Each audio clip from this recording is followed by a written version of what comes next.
Have you ever been told that jogging every morning is one of the best things you can do for your health?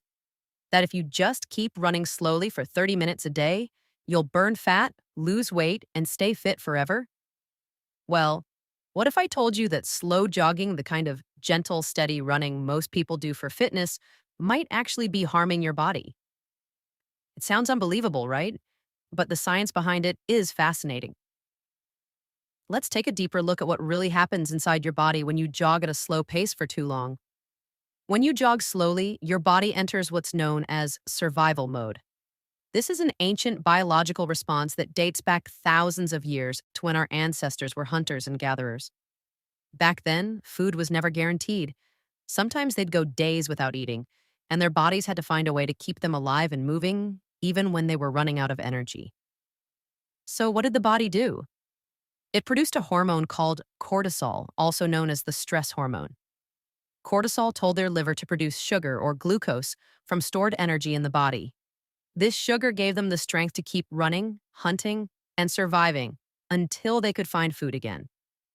Fast forward to today, we live in a world of abundance.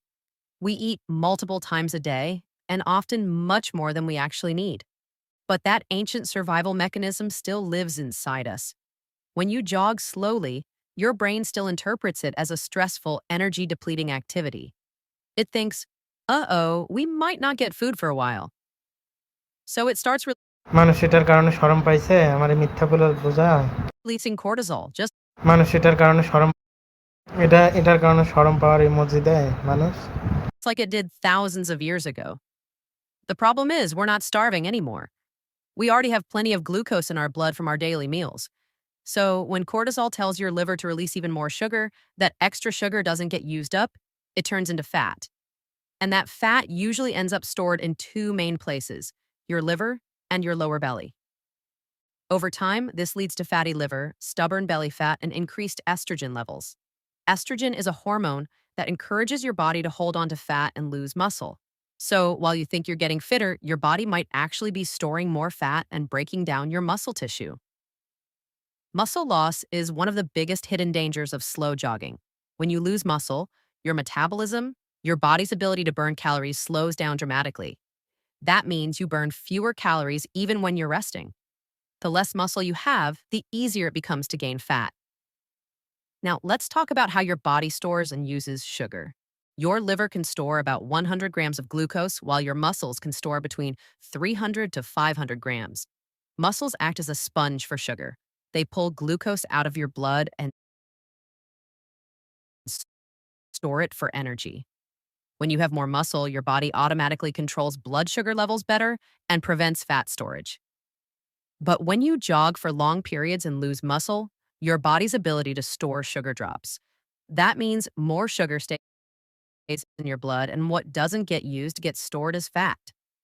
You might notice your weight dropping on the scale, but what you're actually losing is muscle, not fat. Your body becomes weaker, your metabolism slower, and your belly fat even more stubborn. So, what's the solution? The key is balance. You shouldn't stop jogging, but you shouldn't rely on it alone either. You need to combine cardio with strength training. Strength training like lifting weights, doing push-ups, squats, lunges, or even bodyweight exercises keeps your muscles strong, boosts your metabolism, and lowers your cortisol levels. If you enjoy running, try high-intensity interval training or HIIT. It's simple. Run as fast as you can for 1 minute, then walk slowly for 4 minutes. That's one set. You can repeat that as many times as you like, gradually increasing the sets each week. This kind of workout keeps your body guessing, prevents cortisol spikes, and builds endurance and strength at the same time. In fact, when you look at professional athletes like sprinters or football players, you'll notice their bodies are lean, muscular, and defined. Why?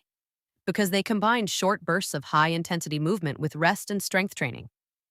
On the other hand, long-distance marathon runners often have smaller, thinner frames with less visible muscle.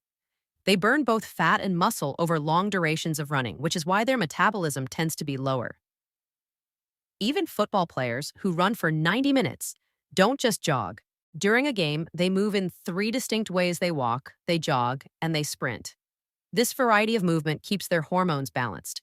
When they sprint, testosterone increases, helping them build and maintain muscle mass. Plus, every professional footballer includes strength training in their routine squats, leg presses, core work, which keeps their bones strong and prevents injuries. Now, let's talk about age. Before the age of 30, your hormones are naturally in balance. Men have high testosterone, and women have healthy levels of estrogen and progesterone. That's why younger people can get away with doing only cardio. Their metabolism is naturally fast. But after 30, things change. Hormone levels drop, metabolism slows, and the body begins to lose muscle and bone density more easily.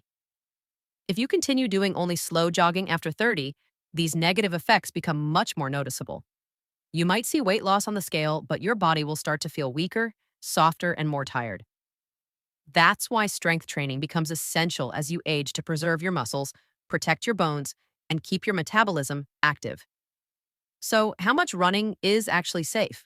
If you're training for a full marathon, about 42 kilometers, it's best to do that only once or twice a year. A half marathon, or 21 kilometers, can be done every 3 months. A 10-kilometer run should be limited to once a month. For shorter runs like 5 kilometers, twice a week is fine. And if you're only running 1 to 2 kilometers, that's safe to do every day. Following these limits will help prevent injury, muscle loss, and overtraining. It allows your body to recover and build strength instead of breaking down. Finally, let's clear up one of the biggest myths in fitness: the difference between fat burn and fat loss.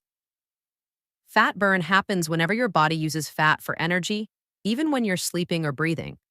But fat loss only happens when you consume fewer calories than you burn. You can spend hours jogging and burning fat, but if you eat more calories than you need, your body will still store fat. True fat loss comes from a balance between exercise and nutrition.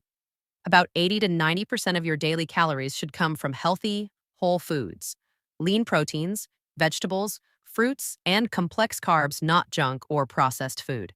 Without proper nutrition, no amount of jogging or working out will give you lasting results.